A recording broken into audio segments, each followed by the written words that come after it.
Wednesday report, where every Wednesday I sit with you guys and we discuss dating and relationship, and I share with you guys my personal advice. And this week's topic is how to date someone who has strict life restrictions without having to compromise your own values. So I want to hear what you guys have to say on this topic. So basically, we're gonna basically discuss deal breakers and compromising. And what is a deal breaker? What are some common deal breakers? What are your deal breakers? Let's get started. Look, I posted this on my Facebook and my Instagram today. Wow, this shirt is gonna kill me today. When we were talking about, you have to compromise to be in a relationship. You cannot not compromise and be in a relationship. You just have to compromise to be in a relationship. What is compromise, right? Compromise, it's a mutual agreement. It's a conversation you both have together, right? And you come to an agreement that where both of you are content with. It doesn't mean forcing your partner into changing and thinking, oh, we compromised. Teamwork. You think of like teamwork, right? When you're a part of a team, you still have to go to the gym, put in the work, learn and be fit and do your part in order to contribute to the team. So it's kind of the same thing when you're in a relationship. Like, you are part of a team. You have to take care of yourself. You have to have a job, right? You have to have your own in order to be a part of a strong team. If you really truly love this woman, you wouldn't ask her to change these things about her in order to be with her. You would understand that this is what truly defines her. So I'm not gonna ask her to change in order for her to be with me. I learned that through a breakup when a guy was like, this is who I am, this is who you are, it's not gonna work. So I hear you, I respect what you're saying, but I don't want that. And at the time I thought that was so selfish of him. If anything, now I get it. Now the guy was actually mature and smart in what he said and the decision that he made. Your core beliefs and values should never be compromised. What are your core beliefs and values? For example, my core beliefs and values, one thing that's non-negotiable for me is I want children, right? So I can't be with a man who doesn't want children. And the guy I was talking about, he didn't want children. He didn't talk me into not wanting kids. He never said, why do you want kids? Your vagina and asshole are basically gonna become one if you have kids. Do you want that? John says, what if I no longer go out to clubs, bars, etc. since I'm living a life of sobriety, but my girl still likes going out to those types of things? How would I work a compromise with that? Good question. I don't think it's gonna work in the long run. Because just like the child factor, alcohol and drug abuse and cigarettes, those are really important things. It might be fun in the beginning and you guys might work it out, but in the long run, that relationship has a lot of issues already to begin with because you don't share the same interests. And I'm not saying stop dating her, but to me, those are important core values. And I'll tell you a story. As a matter of fact, I have a story about that. I had a really good friend of mine who told me that there was this great guy and I should meet him. Oh, okay, so we'll do dinner. Do you drink? I said, yeah, of course. And at the time, I was always going to Napa Valley. I loved wine tasting. I was all about the wine. And I was like, oh my God, of course I do. I love to have a glass or two with dinner. And it was silence. Okay. And we never went on that date. But he did me a favor because later on it hit me. The guy doesn't drink for religious reasons and I love to drink, okay? Do I get drunk? No. Do I drink every night? No. Do I abuse alcohol? No. Do I drink and drive? No. Do I go to nightclubs and bars and drink and No. But do I love to drink wine and tequila, and yes, absolutely, I love it. But a guy who doesn't drink for religious reasons has no business dating me.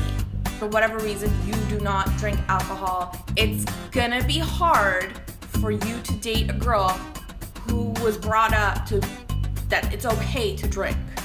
Or let alone someone who's always out partying and drinking and taking shots and having a good old time. I've also dated a sober guy. I had no problem as long as he was okay with me having my drink so he can have his O'Doul's. We had no problems.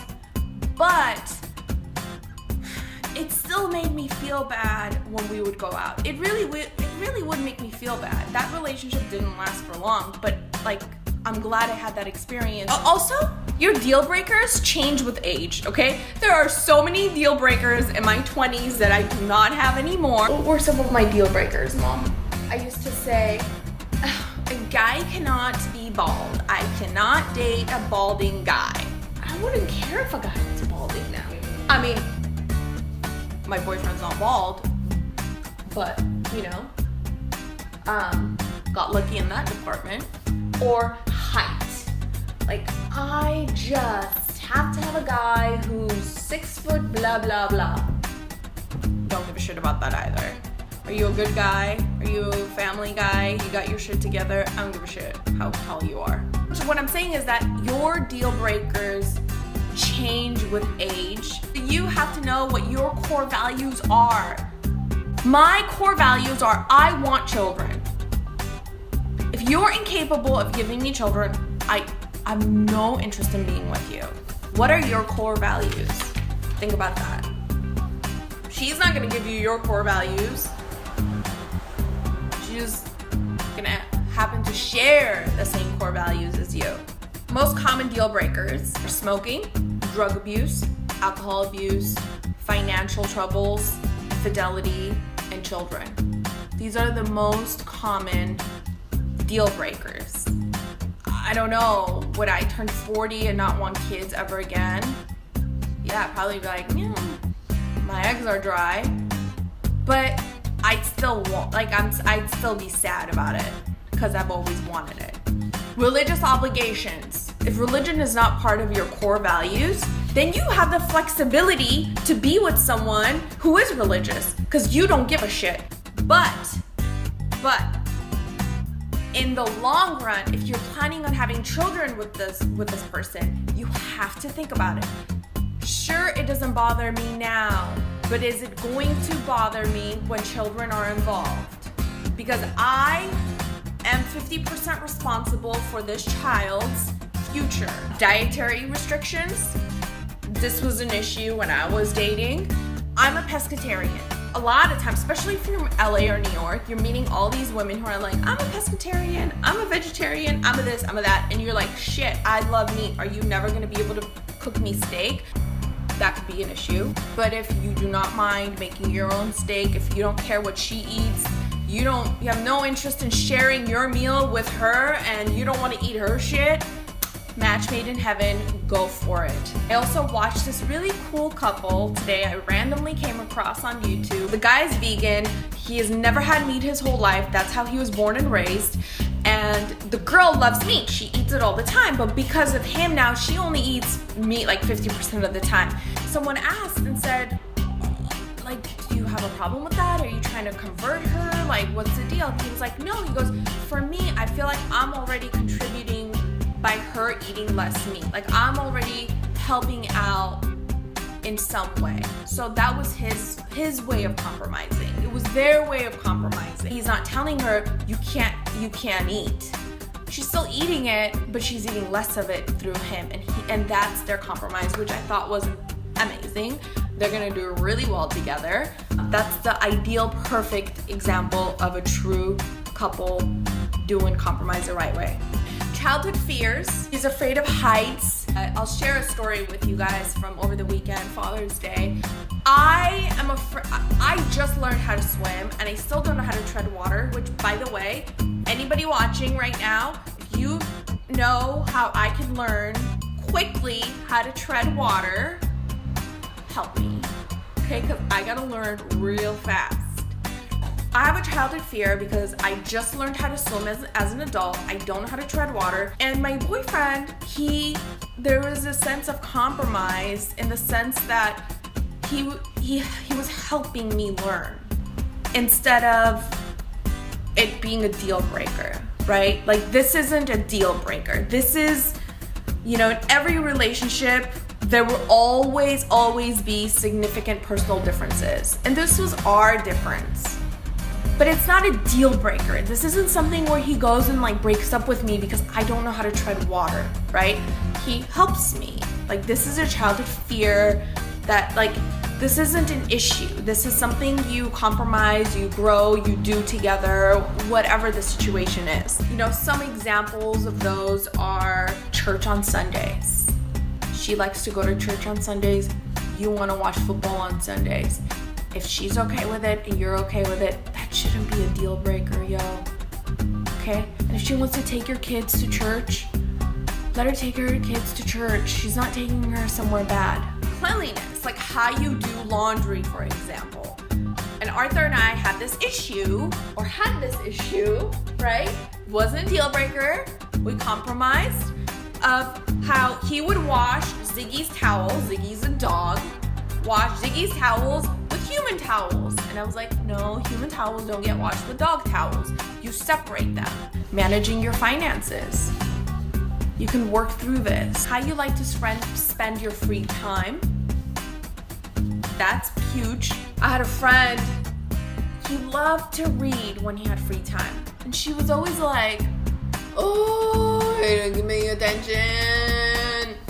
And he was like, leave me alone. I just want to read. Look, arguments about these things will regularly pop up, okay? These things are inevitable. It's going to happen. It doesn't necessarily mean that you have to break up with her over these things. Obviously, communication is how you learn to talk through these vital problems that you're having that are not deal breakers, but you talk through them. And learning how to manage these differences fairly, okay? You have to be fair. And no couple is perfect, and there's no such thing as a happy, always happy couple. Even happy couples have their set of differences. They do.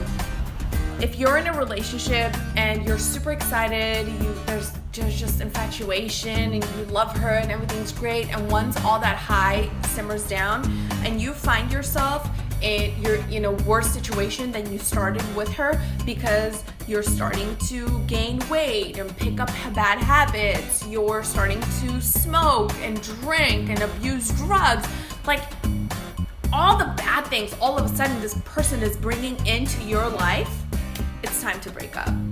Time to peace out. 70% argument, 30% happiness. Oh, if 70% of the time you're arguing, 30% of the time you're happy. But look, you go through rough patches where for some period you're going through things and there's a lot of resentment more than there's happiness. But those are all short-lived.